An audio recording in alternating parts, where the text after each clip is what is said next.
Alrighty, we are live. um, Hello everyone. Welcome to the first episode of Mocha Dip. I am Dawn. This is TB, and both of us are best of friends. We are both interracial paranormal romance authors. You guys should know that by now. This is what our third stream together, and like live stream like this. Yeah, because we did the pajama party and the failed attempt at Mafia. Oh, And then I was thinking there was a fourth one. we may have done 2 attempts at Mafia. No, we didn't do the second one. Wasn't it one with Nancy and all them? Wasn't it the rest of the Fairy Cartel? Cupboard, cupcake people, something. Them people. Yeah, them. Cupboard cupcakes. Cupboard maker books. Cupboard maker, not cupcakes. Yes. Not cupcakes, but I knew who you were talking about. Cats. Yes, we are 2 self-published authors, and both of us, we like anime, video games, movies, all that jazz. And so we've decided to come together, and instead of doing a podcast, we're just going to do a weekly show that will probably be on a Friday night, 7:00 sort of thing. So this way we can just talk about things that we did throughout the week and stuff that we enjoyed. And in the titles, I will, if we're going to be doing like today, we're doing a spoiler discussion about Mortal Kombat. So I'll warn you ahead of time that, yeah, there are spoilers coming. Okay, so what are you looking like that for? I was thinking I need my cup. There will also be a segment that TB has, it's TB's brainchild, called Book Tea. So settle in for that, because that will also be enjoyable. All right, so our first foray into our movie discussions is something that we promised back when we were playing Mafia, was a discussion about the Snyder Cut. TV, what are your thoughts?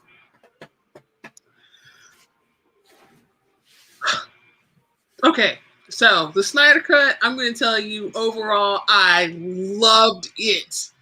Loved it. It was 4 hours of my life that just took forever, true.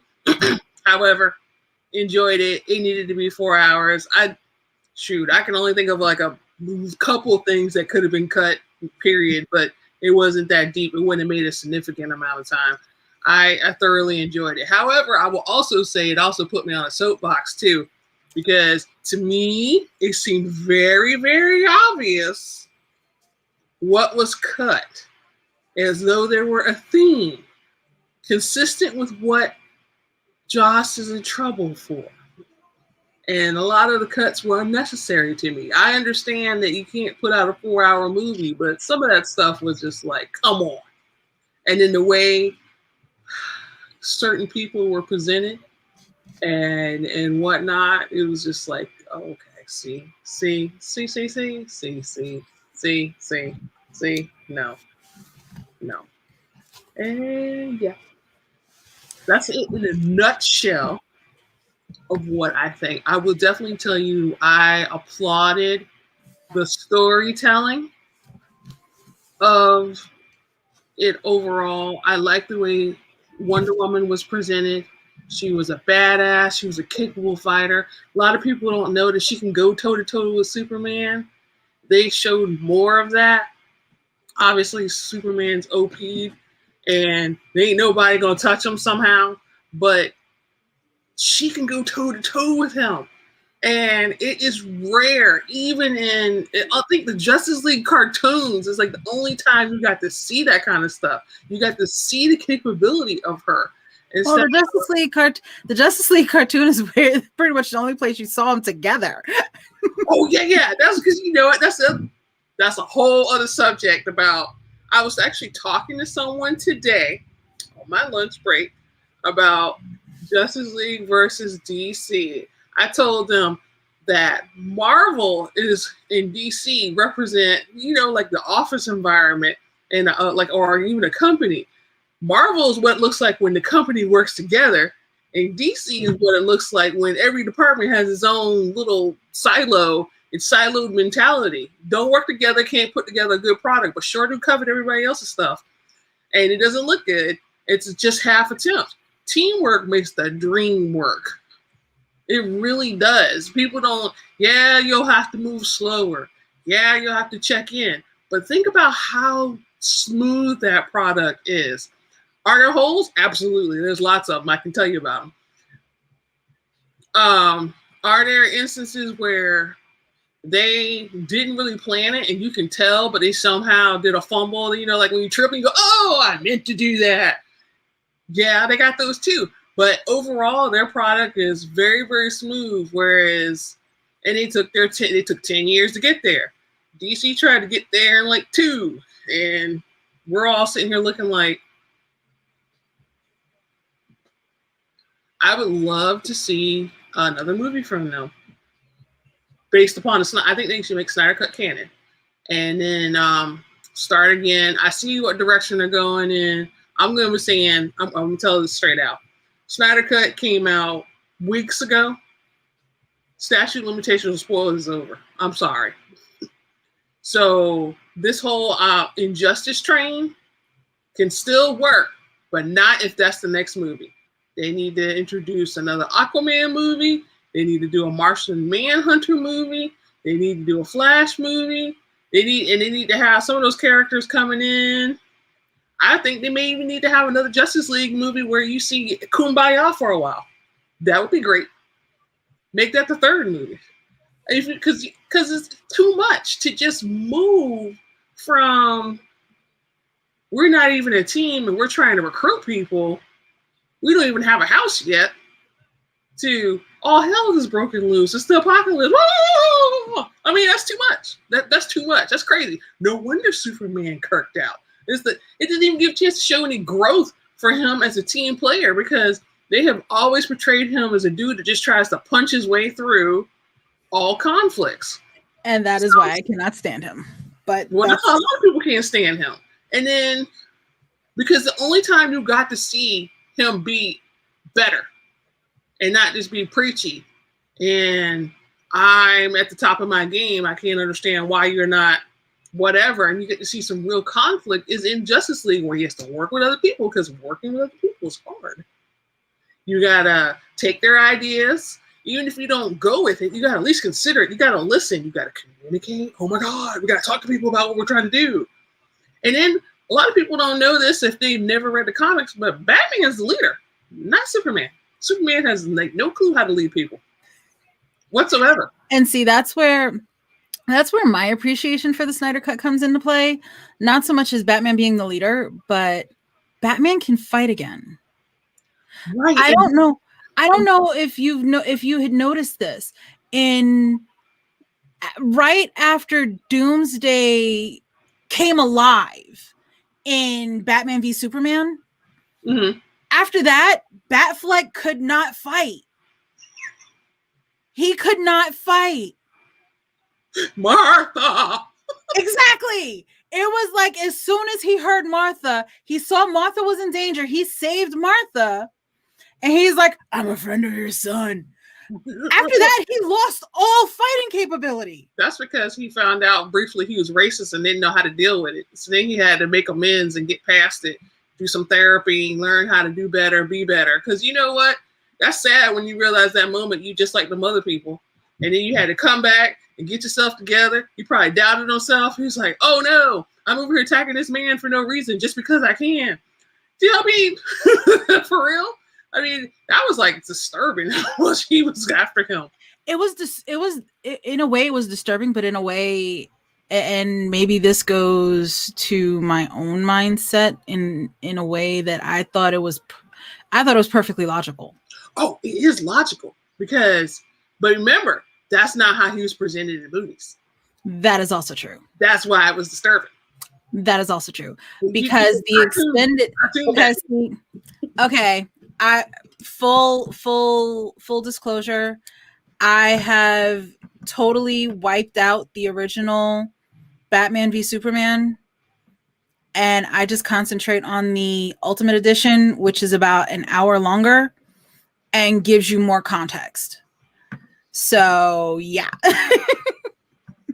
Yeah, so director's cuts all around, unless it's like director Peter Jackson, because well, that goes back to what we were saying though about the whole siloed business. And yeah, because he was presented as this crime fighter that's just look inside and all this kind of stuff. And shoot, I didn't even know Gotham was across the bay. I don't know why I thought it was like on the other side of the country. I did, because they legit just did that. Yeah, from everything that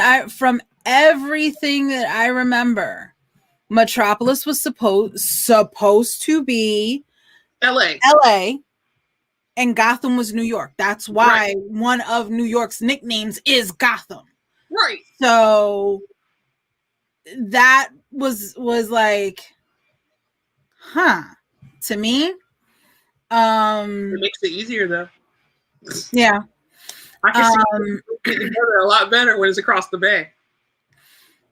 Then take a boom tube and all. Well, see, boom tubes is why I allowed it. But then, yeah, you know what? I'm not gonna even get into that. Yeah, that's gonna derail everything totally and completely from I will say that I did enjoy the Snyder Cut. I do not want Injustice to be the next movie. I think they can still make things work with the standing Wonder Woman movies, with the standing Aquaman movie. They don't have to reintroduce Arthur. They don't have to reintroduce Diana, because real talk, I am done with origin stories. Okay. Give me something like Spider-Man Far From Home, where they're still new and they're still learning the ropes, sort of thing, as opposed to, oh, here's this person and they have no powers from Jump Street, and now we're going to give them powers and we're going to see what they do and blah, blah, blah, blah, blah. I don't need that. You know what I need in my life? And I said this when they announced that Robert Pattinson was going to be the next Batman. I don't need a Batman Year One. I don't need to see another, this is how hard he trained to become the detective that he is in Gotham and blah, blah, blah, blah, blah. Give me a Nightwing story. How about we've seen that 3-4 times exactly for Batman and Malone? Yeah. Much less than the same hero out there. Give me a Nightwing story. Show me what happened between Dick and Bruce that caused that rift. You know, I would love that, because movie-wise, all we got is Chris O'Donnell. Right. I don't think people even realize that Robin's alive, or should have been. He's roaming around somewhere. Batman is like the ultimate foster father. He's raised like 3 kids. And he doesn't get any credit for that because we don't show any Justice League stuff.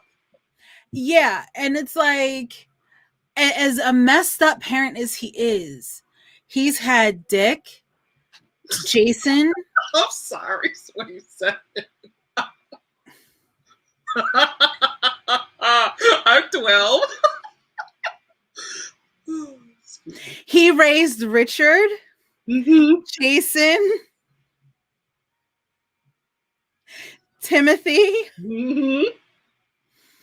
Damian came into the picture. Barbara was around for more than just. He practically raised her too. That's why, yeah. And that further, like you talking about that whole this Batman that's doesn't seem to understand people. There's no reason for that. He's a corporate executive. Absolutely not. He's another Batman movie, another Batman tale that I would love to see in live action is the animated movie The Son of Batman. Oh yeah. Because that was when He found out about Damien. Damien came into his life. They had a falling out, and the Court of Owls started coming into play. The Court of Owls is something that, if they introduced it into the Batman movie universe, would be phenomenal. Okay, I'm getting off my Batman soapbox for now because we spent 15 minutes on. Well, I was thinking to myself, you know what probably would help DC is they seem to do decent with their shows. Maybe they should start letting their shows become canon. They should start a new show, let it become canon, and use that for all this weird background they want to dump. Well, I don't want to say they do well with their shows because their CW shows they do good with. How about that at a minimum? I can't even sit back and say that because Arrow and Flash, they both dropped the ball for me because of at what point? When they introduced the romance. Because real talk, Felicity was a character created for the show. Felicity and Arrow. She and Oliver were never supposed to be together. Yeah, but people shipped them so hard that it became the Olicity show. And after that, it was just like, okay, I'm done with it. Yeah, no. Flash, as soon as he started, when Iris found out that he was the Flash, and they were still trying to have like their little relationship thing, it became the Iris West show. And it's like, I disagree with that. I actually liked it. I will tell you, it did get hard. It went from having just superhero drama to having a lot of personal drama. I felt like it was Spider-Man all over again a little bit. It was hurting my heart, but I did enjoy it. And then I would say it dropped off for me when Iris, when they started doing the only way we can cause him personal harm in the relationship is to put Iris in danger all the time. That's where it got old. When he went back in time for like the second or third time, I was like, come on, dude, did you not learn anything? Damn it, Barry. Because he thought at the end of the year, because it was like season 4 or 5 when he's going back at the where it looked like at the end of the year she was gonna die or something, get stabbed, and so he was gonna go back in time again. And I was just like, y'all just let Grant Gustin come back to Virginia. Come back to Hampton. You know what? Now that you said that, that would be another movie that I would be totally down for. Give me Flashpoint. They have that's where they were going. There was a fan casting. There was a fan casting that isn't really a fan casting, and it was phenomenal when you sit back and think about it. Because who was it?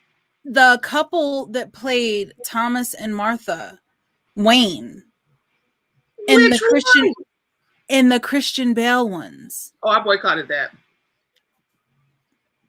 I don't know who that is. Jeffrey Dean Morgan played Thomas Wayne. The comedian from Watchmen. Yeah. He also plays Negan in The Walking Dead, so don't come for me, people. Bad on you. Yeah. Baseball bat. Yeah, and also the woman that played Maggie in The Walking Dead, she played Martha Wayne. Co-workers becoming co-workers. Yeah. So, and for like maybe the 3 people watching this that don't know, in the Flashpoint, on the Batman storyline of Flashpoint, Bruce is the one that dies in Crime Alley, and Thomas becomes Batman, and Martha loses her mind and she becomes the Joker. That would be for a movie instead of going over old hat yet again. You know? Oh, baby, that's the consequence of him trying to mess around in Injustice. Pretty much. Pretty much. Okay. Is it All because right. a mustache on Ezra Miller changed him so much that I thought it was some other dude? All right. Excuse me. We are 20 minutes in. 20 minutes and 30 seconds in. So we're going to shift now. Tia has been watching Falcon and Winter Soldier. I have not. I'm probably going to end up watching the whole thing sometime this weekend, maybe. She keeps up on the Disney Plus shows. I don't have the patience for it because I've been spoiled by a lot of my streaming services where I want the entire season all at once. Look forward. I'm warning folks now. In May, look forward to a Castlevania recap. Have you watched the Castlevania anime? Oh, you need to watch it. Oh, I believe it. How many episodes is it now? 20? Something like that.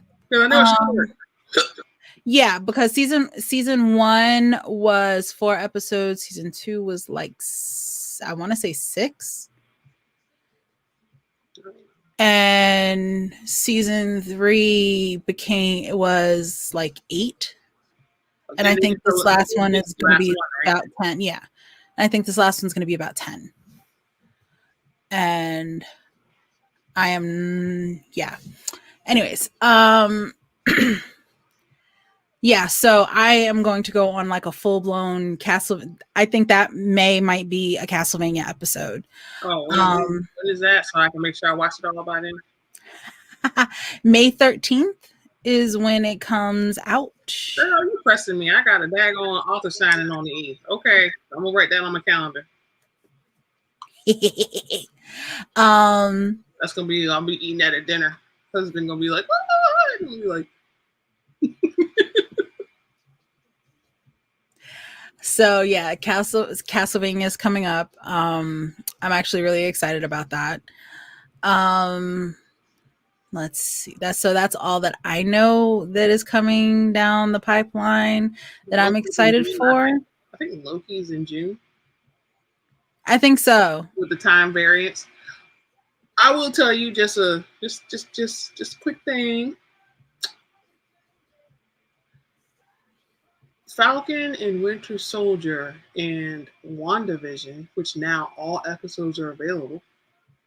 I'm just saying, since you said you were spoiled, I'm like, why haven't you watched WandaVision yet? Anyway, they're all out there, Falcon and WandaVision, but I will tell you, I don't understand how they're going to put them together.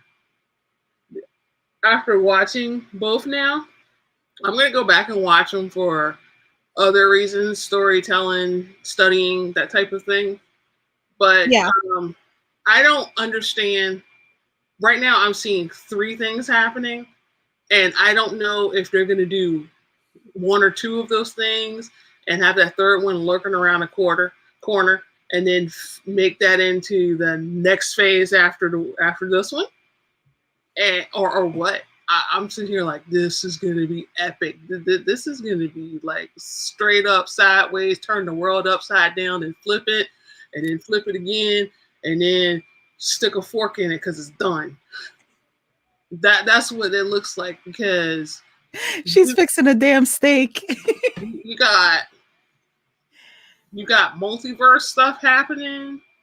You've got major power plays for the world government.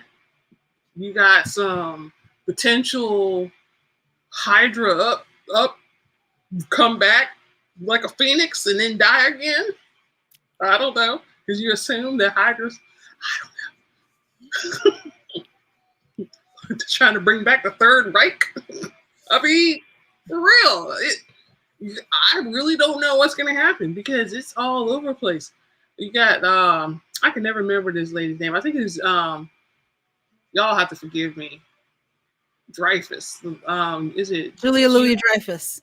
Yeah, Gina Louise Dreyfus. That woman that showed up in there, I was loving it. I watched like 2 episodes of Seinfeld, and I was like, so I know who she is. And I was like, I'm enjoying you. She's hilarious. You know, that woman said, when the lady in there said, who are you? She's like, first off, she ignored the other lady while she asked, who are you? So imagine this. I'm talking to you, and somebody was over here saying, who are you? She takes out her daggone card and hands it to the lady and keeps on talking to the other person. And then after she says what she got to say, the whole entire time ignoring the other lady, she gets up and jets, right? And so then dude was like, so who is that?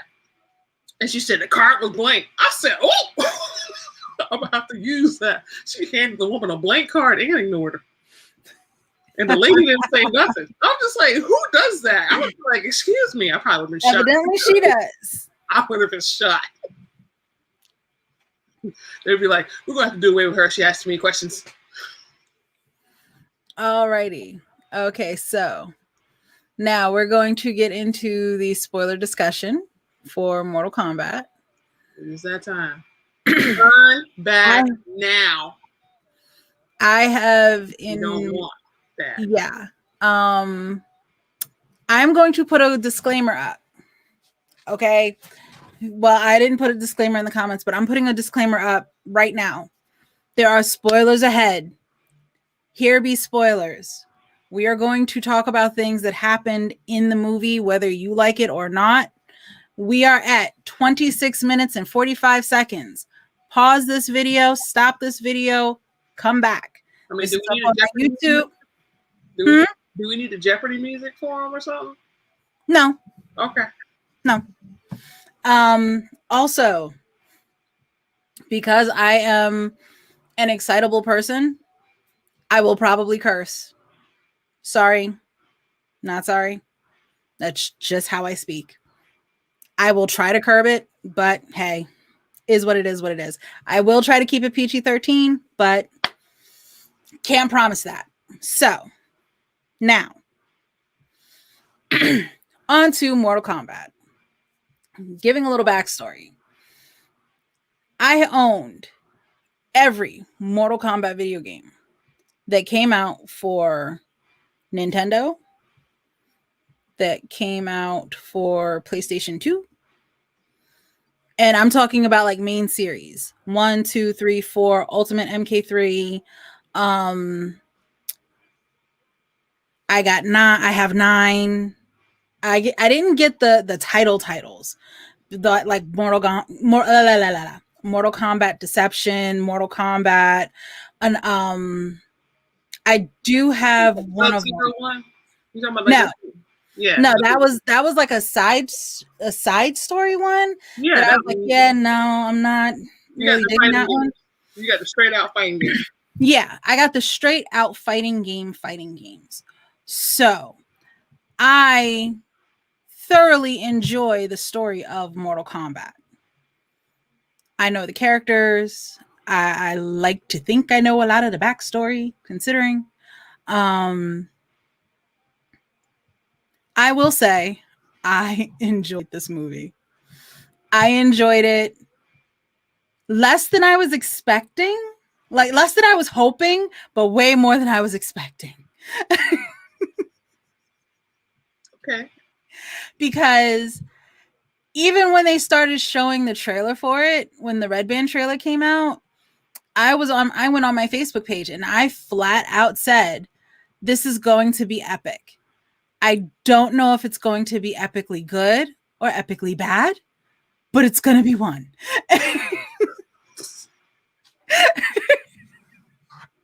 Okay, so that's fair. That's fair. Okay, so now what are your first thoughts? Your first blanket. I was completely isolated from the Mortal Kombat trailers. I saw maybe one. I'm not even sure I saw one. But I heard about it. Slipping. I didn't send it to you. I heard about it. You just kept going on about Louis Tan, girl. That was the same thing as showing me the trailer. That's what happened to you. Louis Tan fangirl.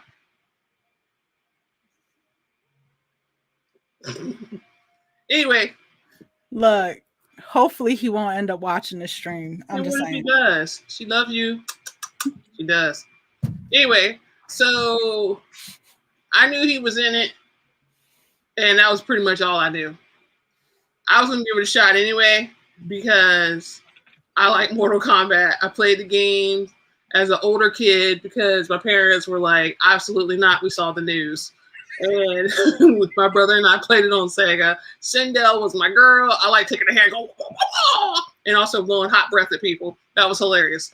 So I always played the girls because it's nothing more fun than spanking that ass as a girl, especially when the guys start crying, "You're cheating."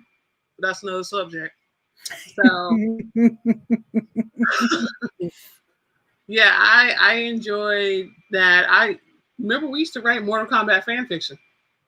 I had one. Liu Kang was going to end up with Katana, like canon. Kung Lao was supposed to end up with Jade. And after that, I don't remember who else was supposed to be with who. Mine was an alternate universe. Yeah. But yeah, so I will tell you this. Since I had to withdraw from traditional video games in order to get work done, and I do mean that, I had to go there. I had to let it go. Because there was a master's degree had to happen, and there was a business that had to happen, so I had to scale back. And so now I'm a casual and I play mobile games. But I didn't realize how rusty I was. I know that, and I will say that I saw a hint of what the new Mortal Kombat with zombies and all that. I saw a hint of that's probably where they're going to go with that. They had zombies in, I want to say it was Mortal Kombat Deception, because they killed Liu Kang and then had to bring him back to life. And he was like dead up zombie. Then you had with Mortal Kombat 9, 10, and 11, you had them known as revenants, where they weren't they really weren't zombies. They still they were a darker evil, a darker, more evil type of version of themselves. That's what I think they hinted at when in there. So, but we should probably start at the beginning. But before we do that, let me tell you what I think about the movie. I enjoyed it. I really did. I enjoyed it. I will say there were a couple things that I think the movie dropped the ball on. Sonia? What you say? Sonia? Actually, I think I looked at that as we can't do it all in one shot. Hopefully we'll get another movie. There was some hopefully we get a sequel. You could tell there was some hope we get a sequel. I feel like they did not drop the ball with Sonya for real. I was surprised that she wasn't chosen in the beginning though, but I was surprised by that. But in general, I feel like this was in 94 minutes? That movie was an hour and 50 minutes long. Really? Yeah. Didn't see. Okay, they could have done a little bit more with their time then. I'm sitting here like, this movie don't seem very long. Because they accomplished a lot in the time, but then some of the cuts that they made, like the first thing that I noticed is, and maybe because I unfortunately had to multitask as I was doing it. We won't say what else I was doing, but I had to multitask, and it seemed like he dropped his family off, and then when he jumped over the fence, did he tell him to go somewhere? Did I miss it? No, he took his family to. Wait, which time are you talking about? The first time when they get to 806, Washington Street, whatever. Okay, what ended up happening was he took his family to that farmhouse. I don't know if it was just one that they knew about or whatever. He put them there, and he said stay safe. And then he got back in the truck and drove off. Okay, so I missed that 1 second and one look away. So I was Yeah. just like, did he leave his family in the car? No, he dropped them off at that Okay. farmhouse. Okay. And then he jumped. That was kind of fun when he jumped over the car and did his little roll. I was like, really, dude? You're getting all military tactical now? That was hilarious. Okay, now I will say something that I enjoyed about them. I thoroughly enjoyed the fight scenes of this movie.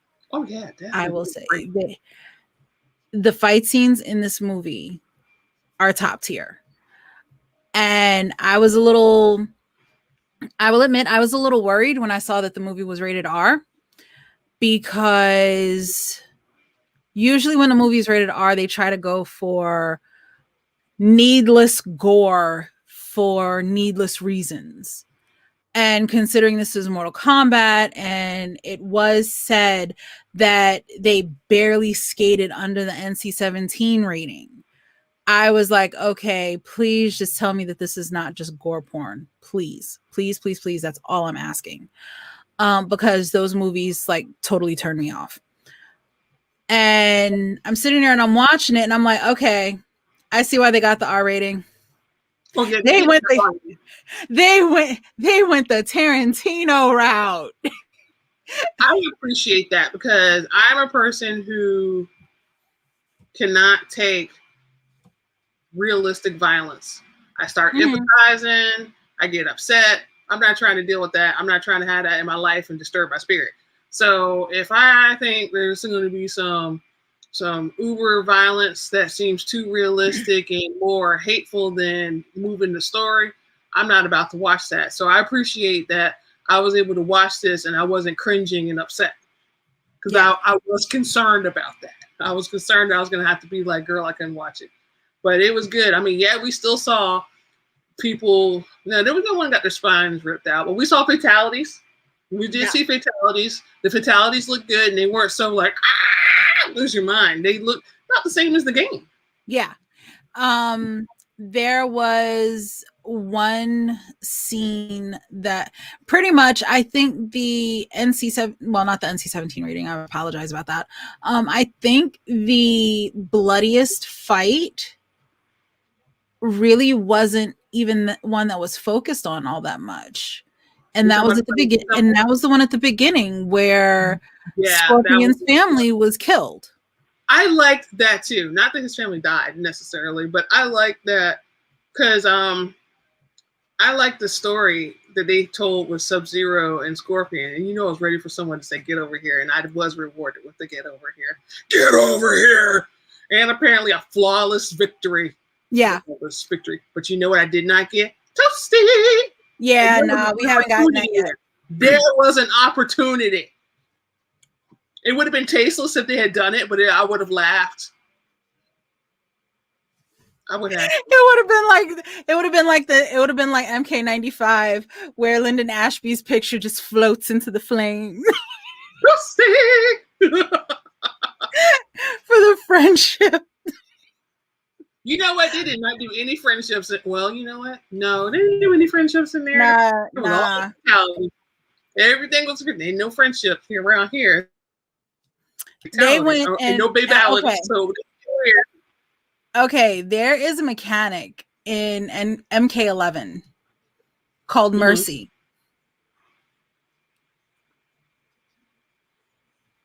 Oh, when that comment about Mercy, is that why they said that?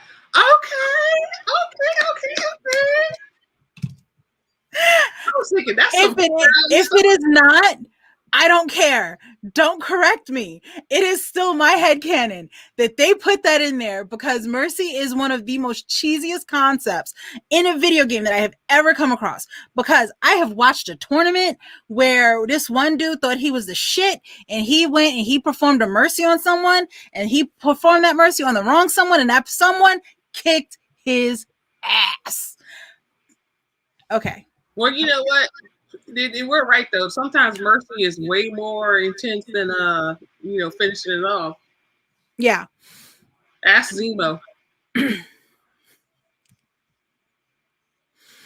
All right. So, or the family of blood from Doctor Who. Yeah. Yeah. Things that I noted. I have a sheet of notes that I took, little side comments and everything. Whereas it is a notebook page. I don't want the camera. I want the light to like not focus on it because I don't want people to be like, oh, she did this. Yeah. One thing that I did appreciate, we only have part of, because I've known about, like I said, Mortal Kombat, I followed it for since its almost inception. Right. I know that there's a lot more behind the story between Hanzo and Bihan. Mm-hmm. And that in and of itself could be its own movie. Oh yeah, girl. Because when I saw it, I was just like, are we gonna do Sub-Zero's brother too? Yeah. There was a lot there's a lot to unpack with that trio, I'll say. With Bihan, I keep forgetting his brother's name, so I'll just call him Tundra. And because that was his code name before he took up the mantle of Sub-Zero. And Hanzo. There's a lot there. The fight choreography is good. I have up here, Bihan legit said, my hands are rated E for everyone because Hanzo's son came after him. Yeah. I was looking at that. I was just like, is he really gonna kill that kid? Because I can't watch it. If he breaks that kid's arm or something like that, I'm gonna stop and I'll be like, girl, I can't. I did legit think he was gonna do that. Because it was early on in the movie, y'all. It was early on in the movie where I'm still feeling uncomfortable because I don't know what they're gonna do or what level they're gonna move at. I should have told you yesterday. IGN went and posted the first 7 minutes.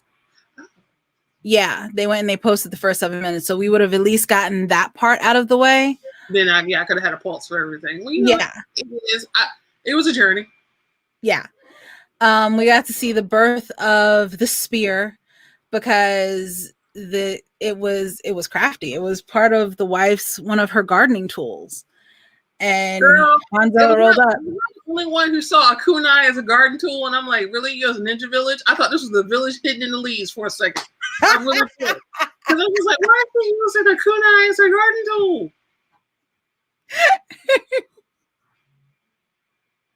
He went and ripped it up, put that rope around it, and I'm like, yes! We're about to see some shit now. It was like Spider-Man right then. That was like feudal Spider-Man. That's what Scorpion should have been called, feudal Spider-Man. I enjoyed a lot of the stuff. They switched up the storyline a little bit to introduce Cole. And I was explaining, I'm not familiar. Is Cole an actual character? No. I was about to explain that. Okay. I was about to explain that because my doppelganger, I have an 18-year-old doppelganger that it was explaining a couple things to earlier today. And I was saying how Cole is that introductory character. Whereas when you are coming into a story and the writer knows that there's a lot of things that they need to cover, but they don't want to do an info dump and then have the audience be like, oh God, why are we hearing all of this? They give you an introductory character that has no clue what's going on. It's called orientation. And so you get the info dump by explaining everything to that character. And I want whoever put the movie together to know, I know that they watched the first Terminator, because I'm sorry, that scene when Cole's family is in the truck and Jax is like, they're after you because of this. It's this mark. Yeah. I'm sorry, that is Donner's conversation in the first Terminator movie. I'm just saying. I know you saw the Terminator. Why are you laughing at me? I'm not laughing. I was keeping a facial expression because you froze to me and I didn't know what you said. Something about the Terminator, and then you were frozen, and then it was the end of it. But I did feel very Terminator. I did. We got a Terminator info dump. Come with me if you want to live. It was everything but that. No, it was a Terminator info dump. It was dead up where Jax was explaining it's an invitation to a tournament. You got this, that, and the third, and blah blah blah blah blah. In the car, we're in the minivan. Yeah. We're in a minivan taking hard corners. Yeah, and we know from experience that minivans do not take those corners like that. You would have rolled that thing. Okay, another note that I have up here: Jackson Briggs versus Sub-Zero. That first fight, knew it was going to happen. Predicted it all the way down. Sorry, it was in the trailer, but I will say, yeah, watch the trailer. It was in the trailer. I will say that I appreciate the fact that Jax's fighting style in the on screen was almost the same as in the video game, whereas punching his way through things. Whereas he was slow and clunky. Yeah. And going up against the ninja, it wasn't nothing but failure that was going to happen. But did you notice that his face hit cinder block and rebar, but yet it was all good? I was wondering how did that happen, because I thought that was super shady. They went bam, and I was thinking, oh, we're going to do Cyborg now. Nah. That didn't even happen. His face was perfect. So little did you know that his whole skin is vibranium except for the arms. Let's see here. I did not like the character design of Molina. I loved it. It was weird. Yeah, it was. It didn't make sense until the end. Yes, because they tried to trick you. Yeah, they made it look like they made her teeth look like quasi-normal. Right. And until the end. I think she saves it for chosen people. Mm-hmm. I think that's what she does. But you notice that also they gave Scorpion that same ability to change his face. Well, it wasn't so much that he changed his face. It was that he burned his face. Look, he had some hot breath, and it just all. He changed his face because the halitosis. Look, the halitosis was real. Yeah. He put the mask back on, and then because he's dead, he could heal. That's the way I was taking it. So you know what? He had halitosis for real, and apparently there's breath mints in that mask. So he put him back in, got that breath straight, so that he could say hi to his family, his descendants, because he didn't give him hot breath or hot face. I'm just saying. I mean, he was dragon breath. He was right. The halitosis was real. He toastified somebody with that halitosis, but he still went, and it came back off. I know they almost seemed like they were going to be like, but don't. It was almost like, don't react. He's on our side. Don't react. And then it was good. And it was like, oh snap, he kind of surprised us there. At least that's what I was thinking. I'm just okay.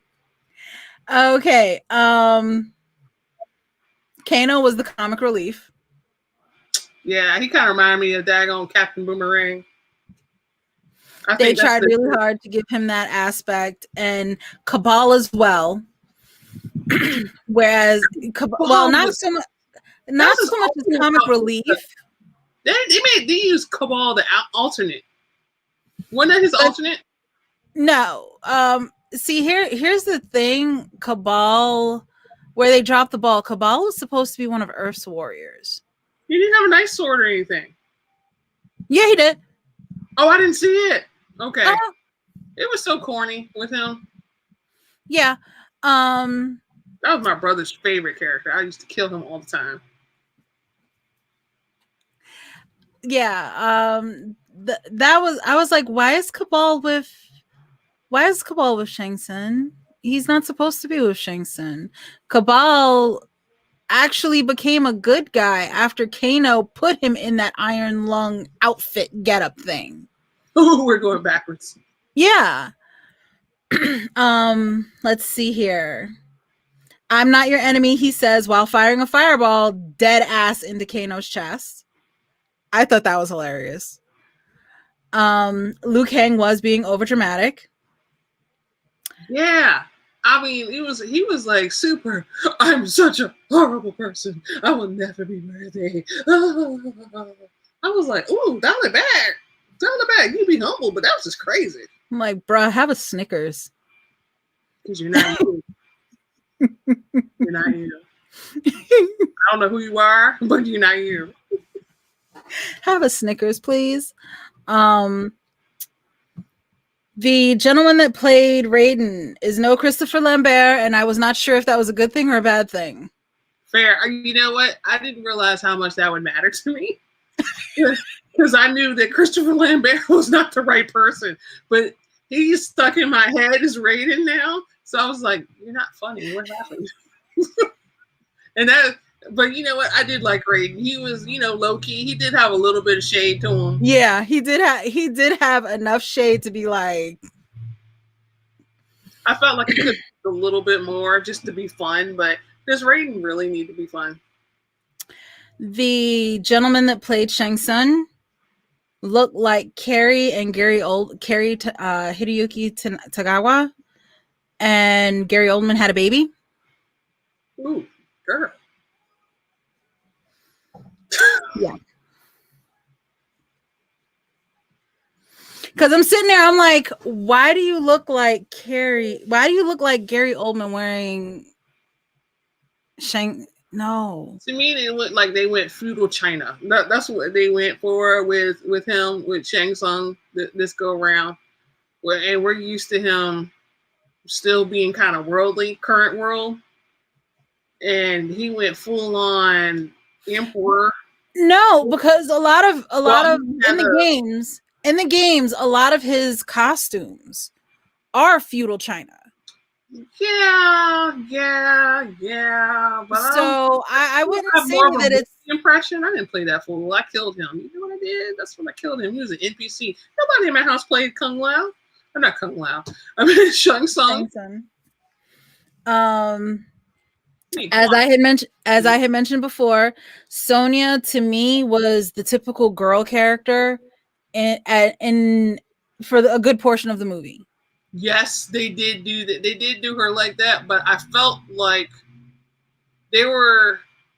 Now that I've seen the whole thing, I feel like Raiden knew she was going to be destined, that she was going to become a warrior, and he shaded her like that so that she would get. It's like some kind of weird hazing training kind of deal. I felt like he did that because when he took everyone away from the temple, he took her too. Yeah. And he also let her stay. I don't think he would have let her stay or take her with him if he didn't think she was going to become one of the blessed dragon people. Because that's how they kind of did it instead of playing Mortal Kombat tournament. There was no tournament, just so you know. There was no tournament. Yeah, there is no tournament this go around. It's like this movie was the setup for another movie. Right. I'd watch it. I would totally watch it too, but again, I am a Mortal Kombat fangirl like that, so we knew that this game was going to get my dollar some way, some shape, some form. We really did. You mean this movie, right? That's what I said, wasn't it? You said this game. My bad, this movie. Let's see. Did we really need that much definition on Liu Kang's arms when he was training with Kano? I was like, oh my God, dude. I was not looking at his arms. Do you need to be that muscular, sir? Sir. No, not the Alexander Hamilton, sir. No. Just, sir. You swooning, sir. Excuse me. I need you to put a shirt on. This is a library here. So, you know what? Speaking of some shirts and stuff, these are Kano powers. I'm going to tell you that I thought some of them were cheesy. Like Jax's was cheesy and Lewis Tan's was cheesy. Cole's was cheesy. I'm sorry, it was cheesy. Cole's made a little bit more sense but it was still cheesy. And it was cheesy, I feel like, because it was almost like, are you just trying to cover him up because you didn't want us to like look at him? Because it was a weird power to have. I mean, it's a power from within. It's you channeling your aura, channeling your chi. Why would you need to put a costume on? But then they tried to sell it to you that we put clothes on him because we didn't want you to look at him too much. By all of a sudden giving him, what were those, like billy clubs with blades? Tonfa. Oh, they were tonfas. They were bladed tonfas, and they gave him bladed tonfas, right? And I was like, that can come out his suit all of a sudden. And I thought, okay, yeah, really? Why can't you just materialize them straight out and just be naked from the chest up? Because that made no sense to put more clothes on. Your power is putting clothes on. It was like vibranium too. So it was just like Black Panther. Oh no, I take that back. He became Gold Panther because it was a gold outfit. I was like, is that what we're trying to do here? Every time we hit it, it was like kinetic energy. It was just being stored. I have two notes here. Okay. One, Jax is a transformer now. And two, no, he's a magical boy. And two, oh God, where is it? Yeah, Cole has Black Panther's armor. Yeah, he became Gold Panther. I'm just like, why? Why couldn't it just be that you just hit his naked skin and maybe it glows and then he just fires that crap back at you if we're going to roll like that? Because apparently his power is collect kinetic energy and make tonfas, which that doesn't make sense at all. Well, it doesn't make sense, girl. Unless it's vibranium. Vibranium nano machines on his skin. Okay. If that's what he made, then it makes sense. Okay. I am going to say this as a Lewis Tan fan. No, we know he knows how swords. We know sword play and all that kind of stuff. Okay. As a Lewis Tan fan, I'm going to defend him. Okay. Defend him? What is there to defend? I'm talking about he had to put clothes on him. I was a little upset that they had to put clothes on him, but it made sense because when he was in the cage fighting, he was a mixed martial artist. He was a cage fighter at the beginning of the movie. One thing that they were emphasizing was he does not defend. They're like, you could have won. One of the trainers was like, yeah, winning a fight is attacking and defending. And Jax went and said, you could have won that fight if you would have learned how to control the cage better, learning how to defend more. So in a twisted way, him getting armor to defend himself kind of makes sense. I do agree that, I've seen the man shirtless since Into Badlands. I'm just saying. Yeah, but see, that's what I'm saying. His powers don't make sense. His power is to get armor on just the top, the parts that people would care about the most, I guess, to put chest armor on, because he didn't get no pants armor. It wasn't even full body armor. It was just armor for the part you're seeing. And then tonfas all of a sudden come out. Why? It was just weird that was the power that they gave him. Because, yeah, true, he doesn't defend, but he certainly attacks. And that's what the Arcana is for. It's not, you know what I'm saying? Yeah. Everybody else's power was to attack. Who knows? Maybe he's the next goddamn shield hero. Maybe he's going to be brought into season 3 of Rise of the Shield Hero. Real talk, Captain America's shield would have made more sense. I'm just saying.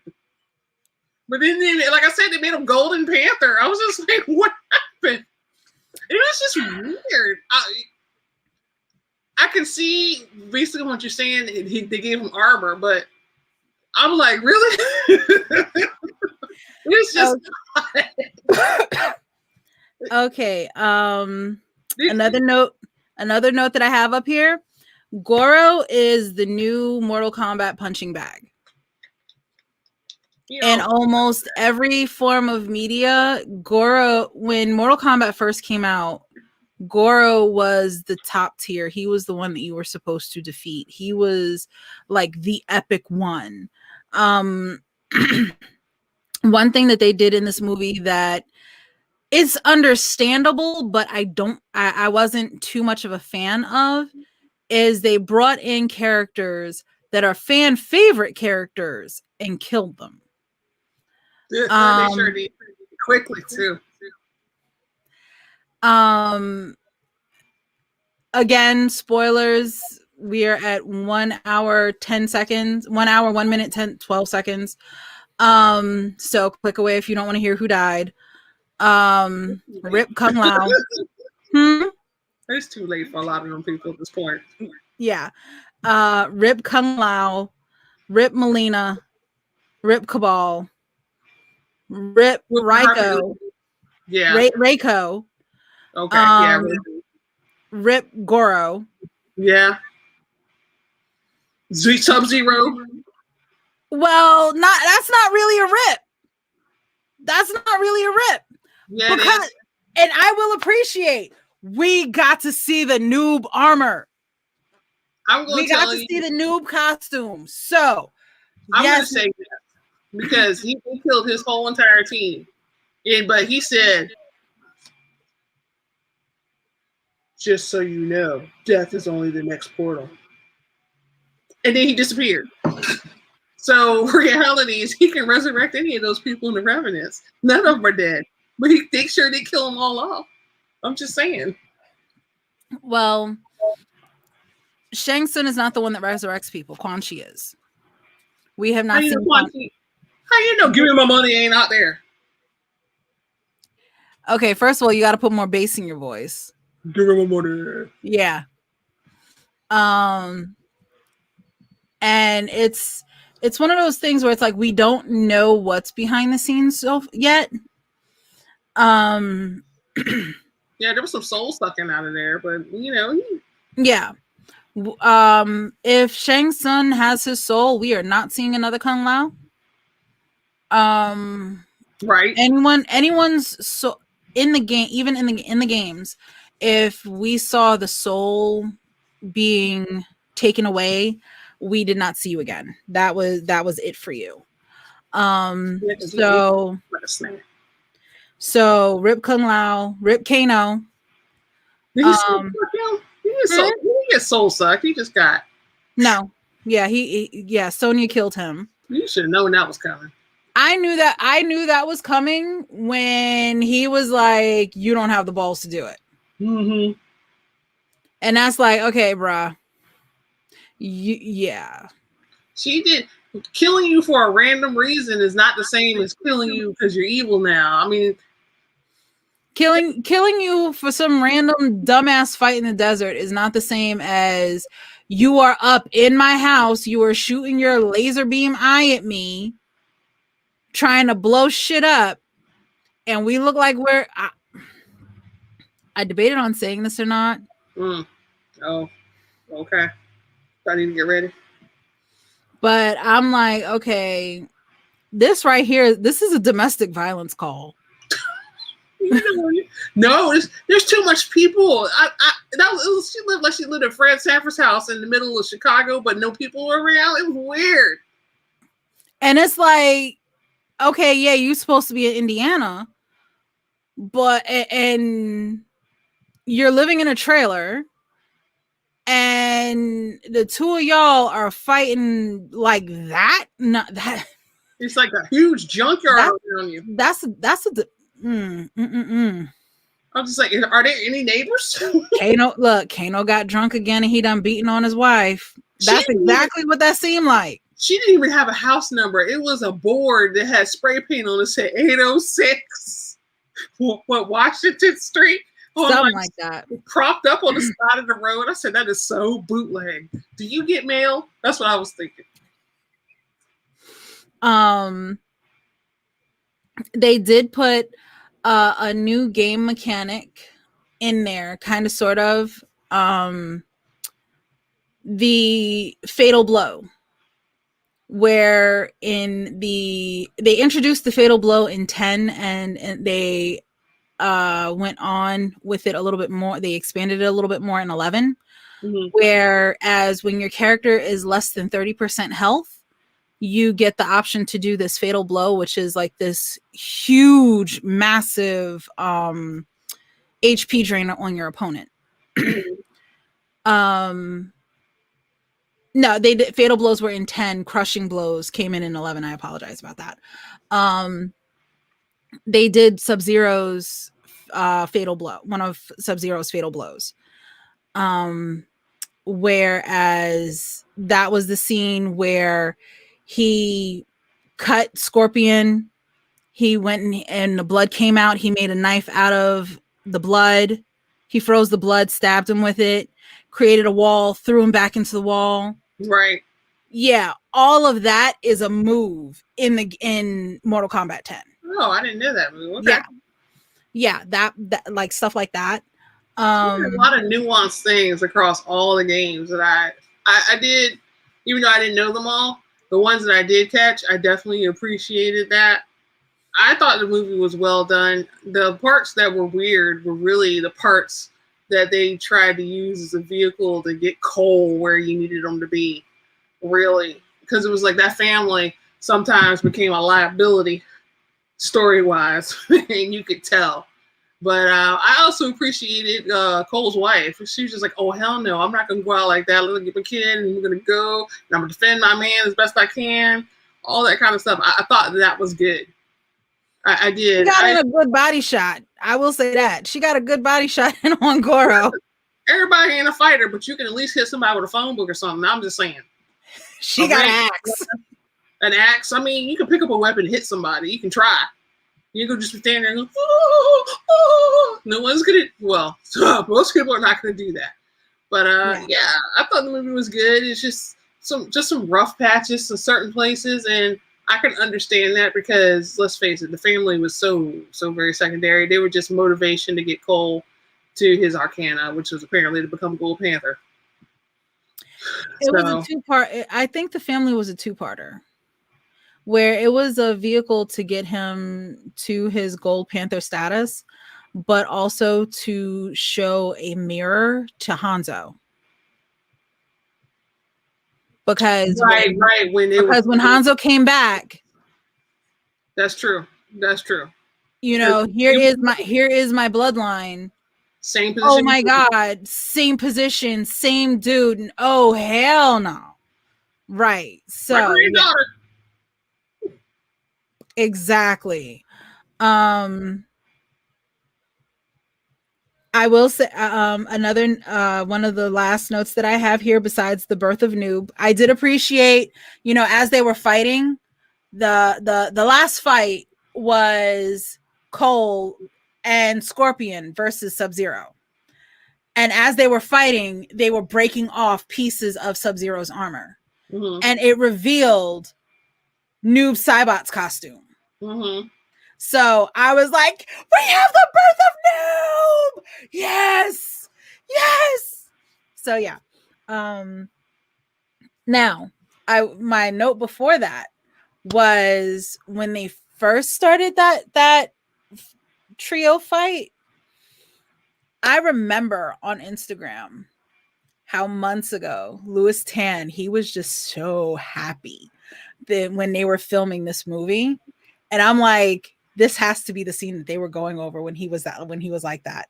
This has to be the scene, because again, Louis Tan fangirl, and he's happiest when he's doing really good fight work.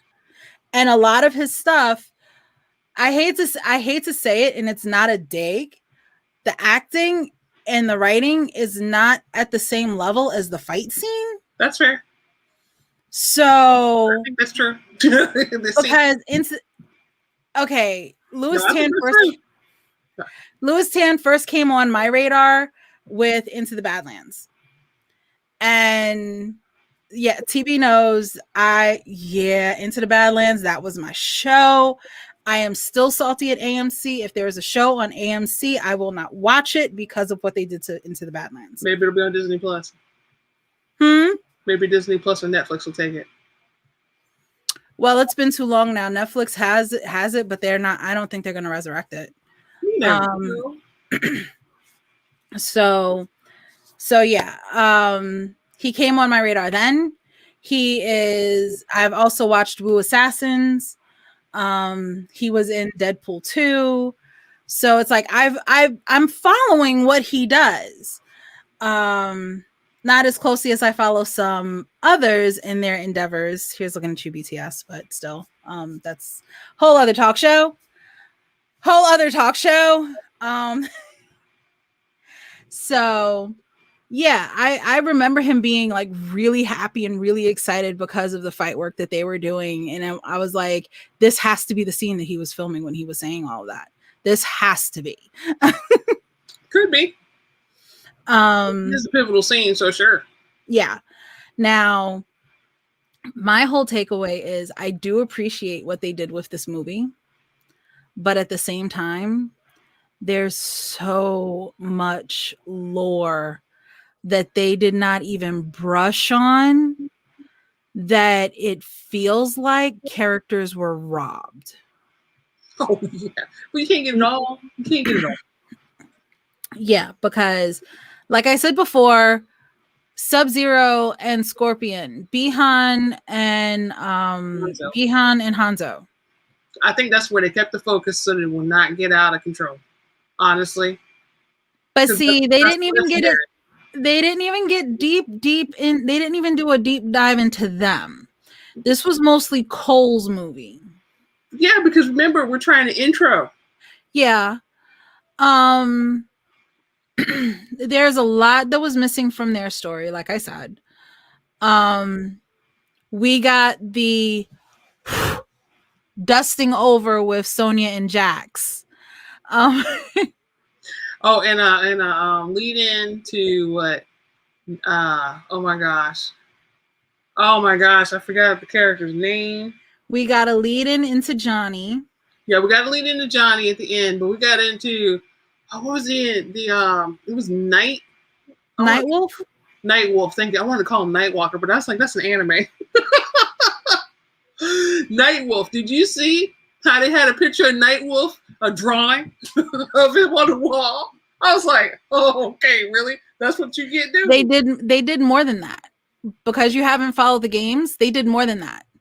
They had on the wall, they had Nightwolf, they had Kotal Khan, they had Molina's fan in Raiden's temple that was in the background. They had Shinnok's amulet, which is also something that is very important in the mythos of the in the mythos of the video game. Did you see Katana anywhere? Because I missed it. Nope. If it was, see what I'm saying? No Sindel. We don't know. I didn't even see Shao Kahn anywhere. I was just like, am I at this point? It's like we don't even know if that creature that Kano killed. We don't even know if that was chameleon or reptile. Right. They just called the creature by its race. Wasn't it chameleon?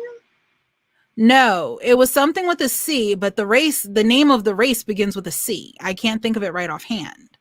No, I'm talking about did reptile also go have a veil too? Reptile could go invisible for a couple of seconds and in the game. I was thinking only chameleon could do that. No, reptile. That was one of the cheesy things about reptile. I hated fighting them fools. Okay, so there were another ones be cheesy in the corner. Now, another character where I say that them dusting over their like the stuff with them, their backstory and history. was very detrimental to the character was Liu Kang and Kung Lao. Yeah, you just got sad. I look up to my brother. I'll never be worthy. That was how they sold it. Yeah, orphans and stuff, and it's like there is so much more there that, again, that's something that could fill up an entire movie. Like if they wanted to go and do a movie to predate this one, like a prequel to this one, and have the same actors, because I actually like the dude that played Kung yeah, Lao. He was actually really good because he had that kind of humble, but not.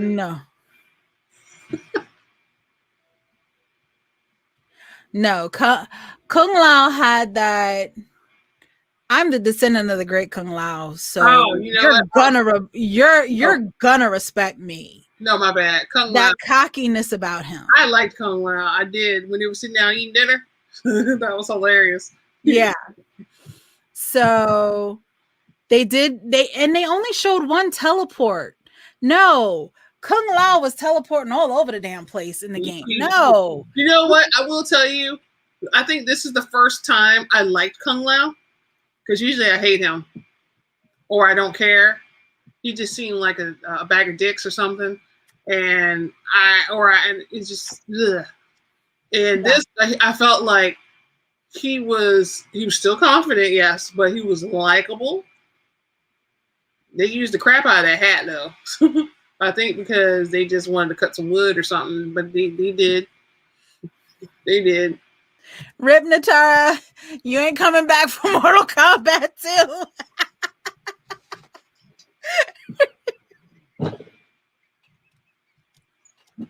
But yeah, I did like Kung Lao. I was actually impressed that they had Natara up there.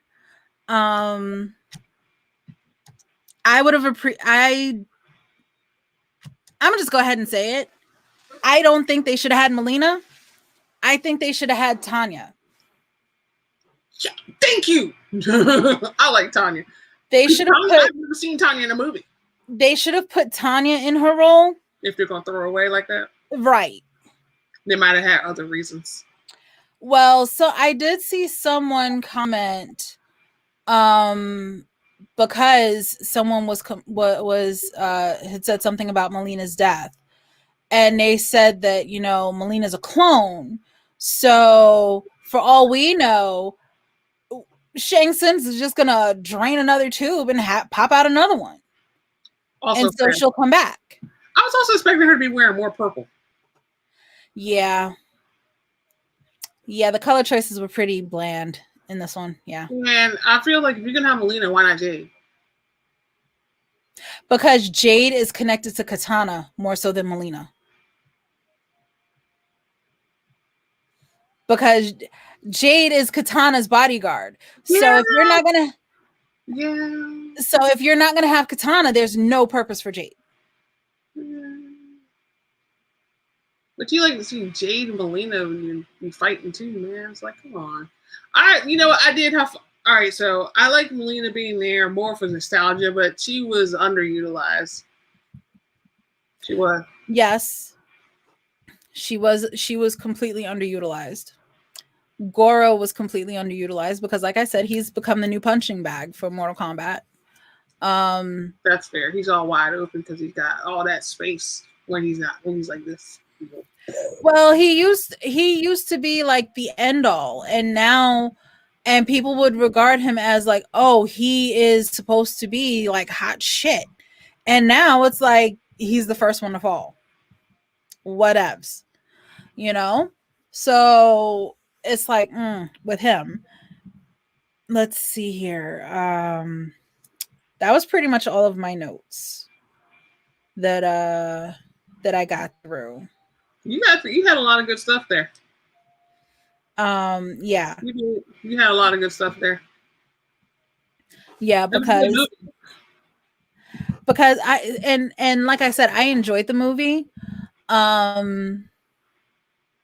Mortal Kombat is something that is so rich with characters and with lore that, in my honest opinion, movies like this take away more than it adds. It's hard to do these kind of movies. You probably should do a show. Because if it was a YouTuber named Jeremy Jaws went and mentioned a show that we both used to watch, and he's like, I own the DVDs for it and everything, so yeah, I know. And it was Mortal Kombat Conquest. I haven't seen that. I don't even remember what happened. But you know what? Walking in the dark forest. That's what I feel like I remember. But you know what? And this is something that I will say I appreciate this movie for, that is above all of the other incarnations of Mortal Kombat.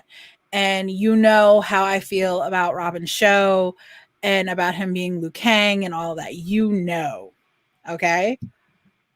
I appreciate this more than all of those other movies and TV shows for the simple fact that you can pull the camera back and you can have the fight scene and you can watch both combatants, both fighters, however you want to call them, on screen, same time, doing the fight choreography.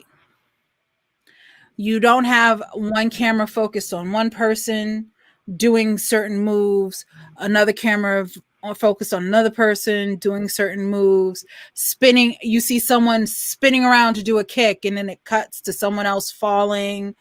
You don't have that jarring jump cut feel. I think that a lot of the only one that was trained. I think because Robin Show was the only one who was trained. He was also the stunt coordinator. Yeah, and see, Robin Show and I don't remember his name. He was the black dude with the dreads that Robin Show fought in the sand that Carrie sucked his soul out of. When, because he was like, kill him. And he was like, no. And then Shang Sun went over to him and sucked his soul out through his hand. Those were them and Scorpion and Sub-Zero. Mm-hmm. Those four were, as far as I know, the only trained martial artists in Mortal Kombat 5. 5, including Carrie. And I say his name Carrie like I know him. I have no clue. Carrie, if you're watching this, drop me an email. So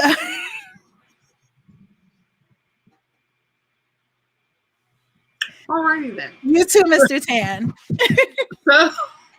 So you give it what would you rate it? Out of what? 5. I would give it a solid 4.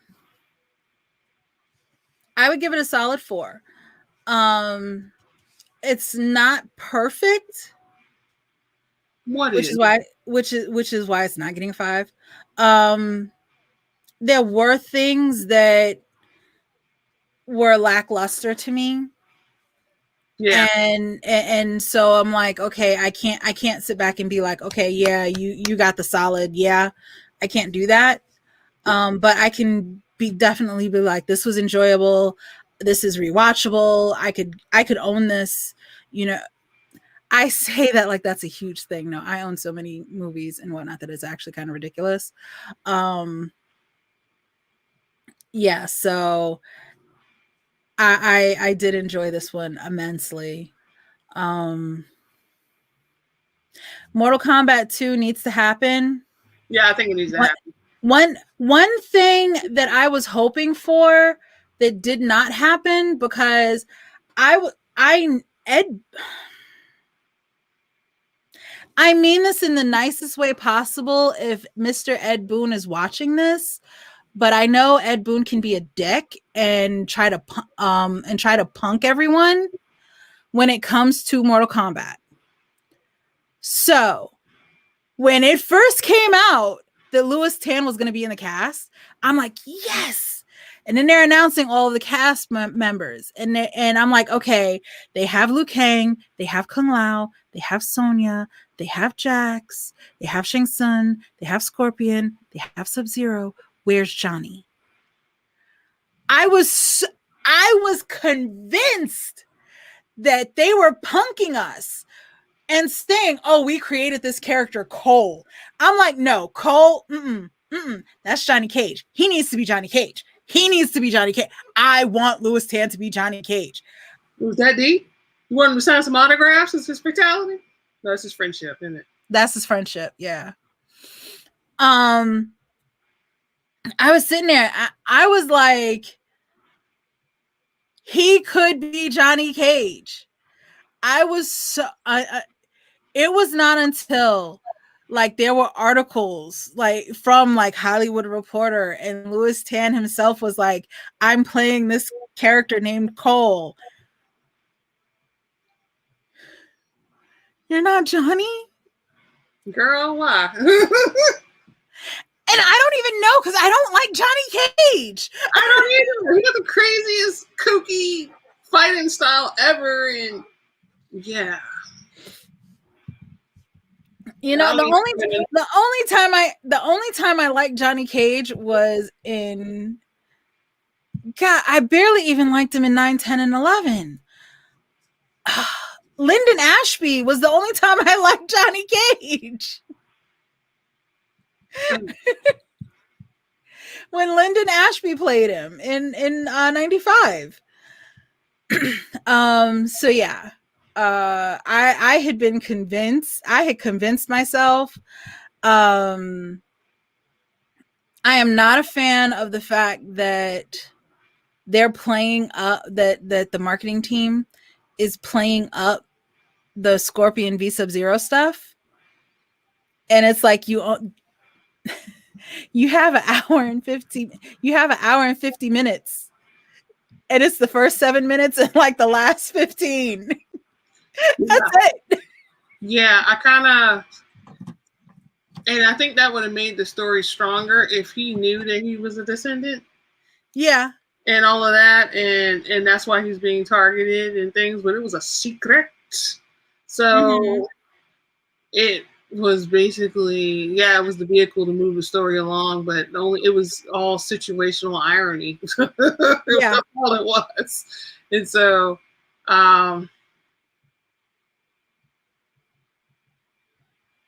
yeah. Okay, so what do you rate it?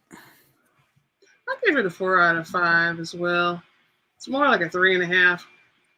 I enjoyed the story, but they had some weird stuff in there that affected the pacing. Mm-hmm. I would still, that's why I can't, I still give it a 4, but it's more, like I said, it's more of a 3.5. We give it a 3.5. I'm not going to sit back and be like, ah. Even if you were, so that's my opinion. Because real talk, I mean, I enjoyed it. I really did. But I think it could have been stronger in other areas, but it was definitely hands down better than pretty much all the properties they've done so far. All the adaptions. So definitely would like to see another one.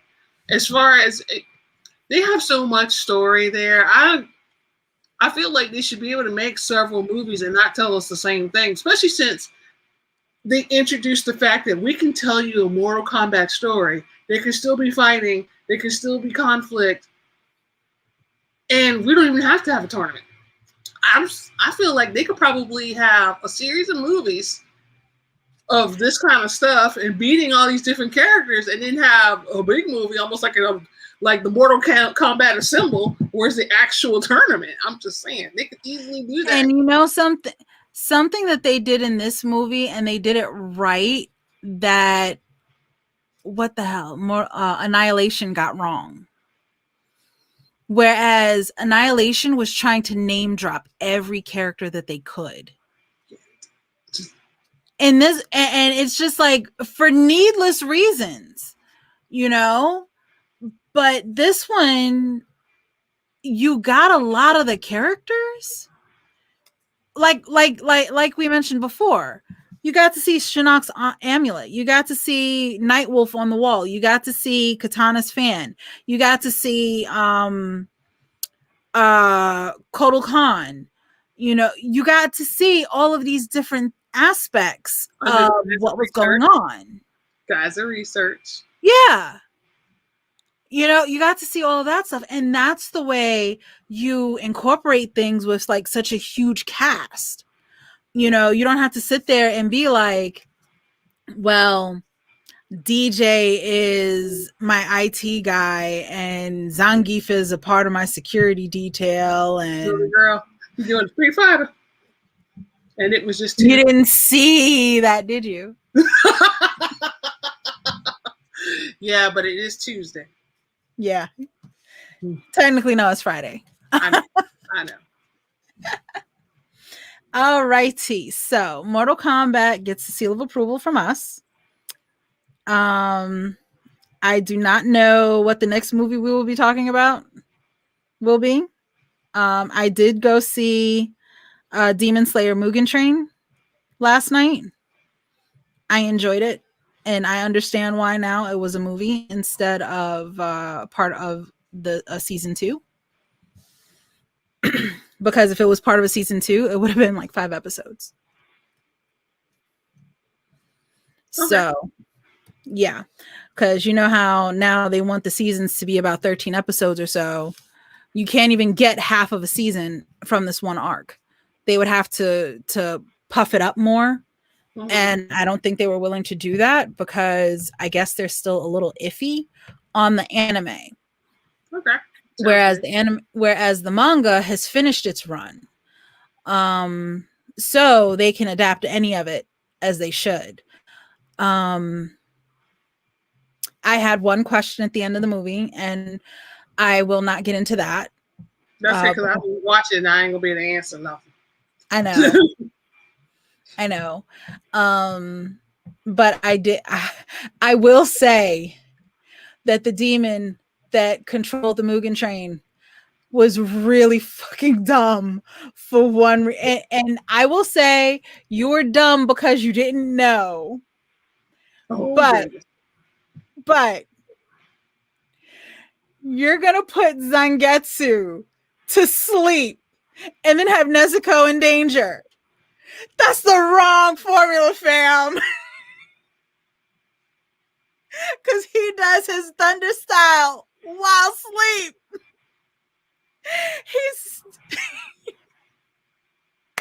He tore up that demon and was still asleep talking about, I will protect you, Nezuko.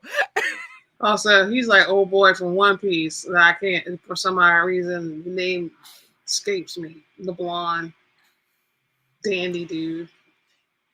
Okay. Yeah, he is. You've seen sleep style. You got drunken style. You got sleep style. Haven't you seen Demon Slayer? No. Girl, do you know how much anime is out there? Yes, I do. Pause your next run through of One Piece. I'm not even watching One Piece like that right now. That's what I'm saying. There's manga to be read. I'm still trying to get through Princess Jellyfish. I'm on like book 4, halfway through. I still got books to write. Girl, what do you want me to do? I got responsibilities. I got regular work. I got book work. I got my guild on my game that I got to play every day so that I can be responsible since I'm co-leader. And I'm just like, what you want me to do? And then in the morning, well, see now, you know what? My Fridays are going to be clear for a while because I've finished Marvel and I'm going to take a break and I'm going to watch WandaVision and Falcon again so that I can take it in. So I could probably watch it Fridays or in the mornings when I work out. Yeah, because Demon Slayer is actually really good. Crunchyroll? Yeah. Yeah. It's on Netflix too. I think it's in my queue.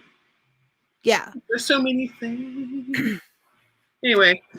Yeah. Okay. So, yeah, I had watched Mugen Train. I watched King Kong versus Godzilla versus Kong. I watched that earlier today. I'll watch that later. I will just say that the doppelganger is done with me in that movie. Because you probably talking about it. You know she likes some big old monster movies. Well, kaiju fan, like you would believe. It's because and it was like they entered the realm of the ridiculous a little bit. You surprised? No. You had a monkey fighting a dragon. Come on. The monkey could it have been? It gets worse. A radioactive dragon at that, and it gets worse. I don't know what the deal was with King Kong. Was he genetically modified, or was he just living in the woods and minding his own business, and we saw him? He was just living on Skull Island, and he was just big. We got a mutant monkey and a radioactive dragon, which is technically two mutants. A dragon versus a monkey. That sounds like the Chinese zodiac.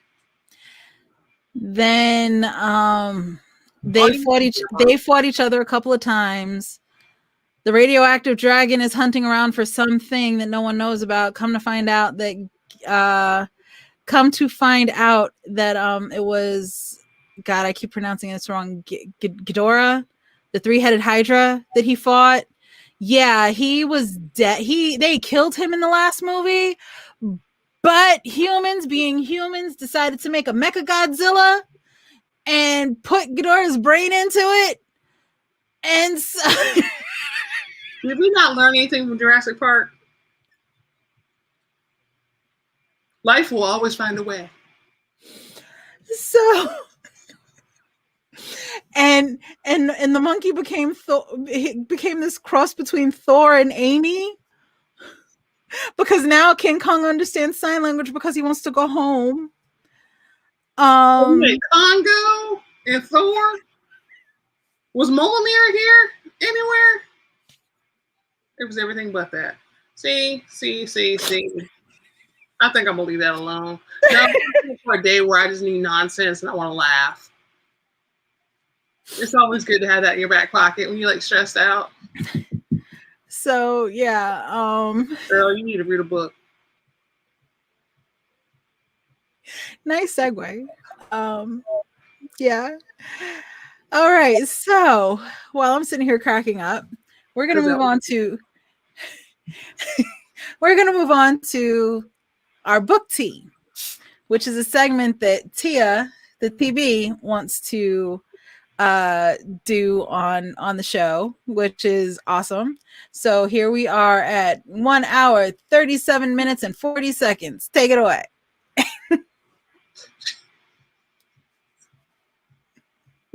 Wow. But yeah, for real, y'all.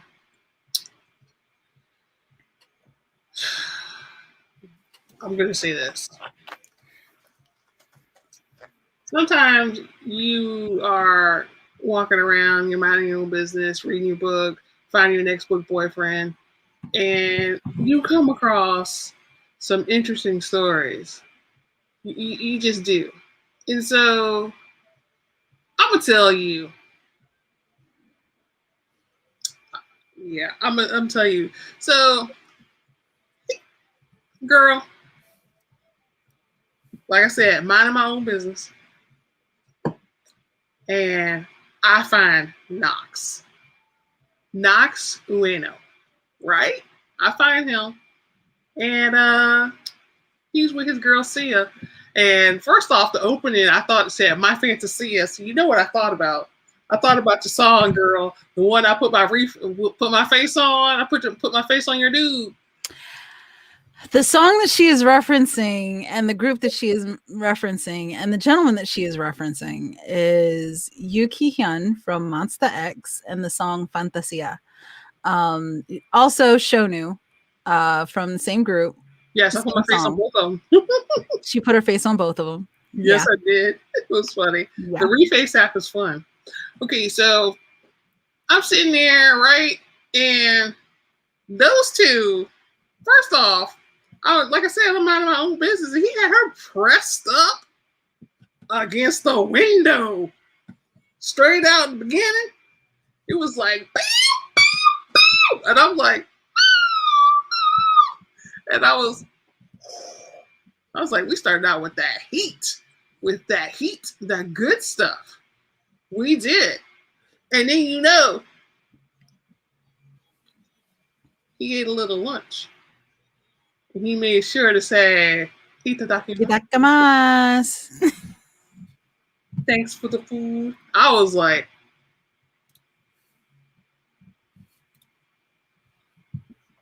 but I'm going to tell you what was super crazy. As I was also minding my own business and tripping through the pages, I saw the craziest book club ever. So, The Love Erotica, which is a sex journal by L. Lauren. I'm just saying. If you're interested in exploring, y'all might want to check that out. But they're reading that book. And first, I never heard of a book club about a sex journal. Have you ever seen that? No. I'm sitting here like, that's another level. That's another level right there. But yeah,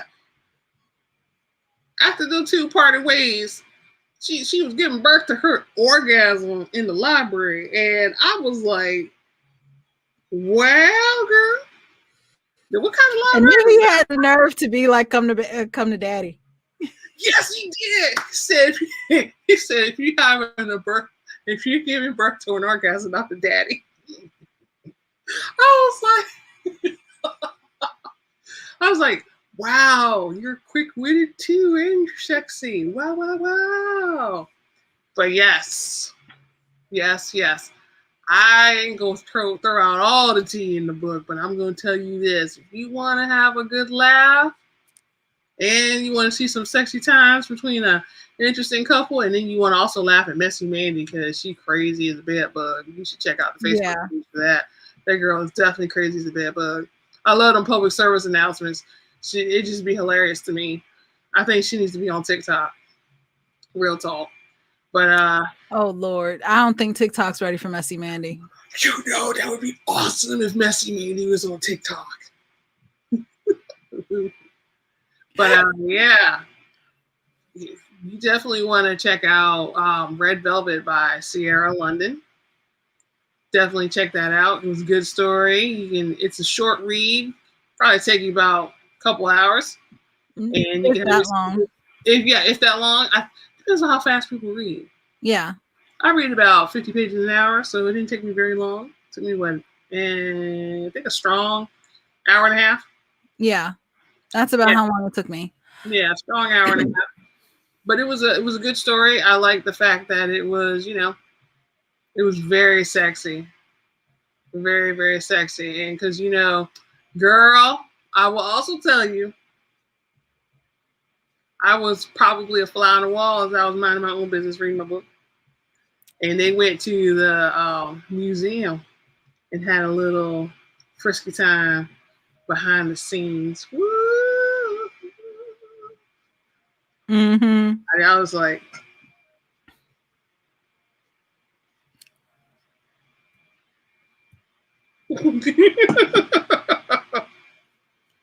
yes, sitting y'all. back watching like, you're like, what? Knox and Sia, cute couple. Mm-hmm. Yeah, they hot stuff too. They hot stuff. Y'all definitely check them out. Yes. Red Velvet by Sierra London. I think I put S London in the link. Right now, both names. Yeah, so I have the link in the description below. So if you want to go ahead and grab it, go ahead and grab it. We do enjoy talking about different things. We'll plan out a little bit more for next time for us, what we're going to talk about and what we're going to do. As it stands, the right to get better. We reserve the right to get better. Yeah, I reserve the right to get sillier as well. So, oh, girl, that's gonna happen. We're gonna all be sillier, hopefully in a positive, constructive way. Yeah. So, let's see. We are approaching an hour 45 minutes. So this has gone a little bit longer than we were expecting it to. We were trying to shoot for an hour, but it is what it is. What it is. We had a lot to unpack with Mortal Kombat. We That's really true. did. And we delved into Justice League a little bit too much. So yeah, sorry, not sorry. So yeah, if you guys have anything you want us to talk about or anything like that, you can catch us on a playthrough, a rerun or anything like that. Just drop a comment. We'll see it, and we'll talk to you. We'll see you guys then. Until next week, this is Dawn saying goodbye, and TB. Yes. Bye. All right, and we will see you guys next time. Peace. In the Middle East.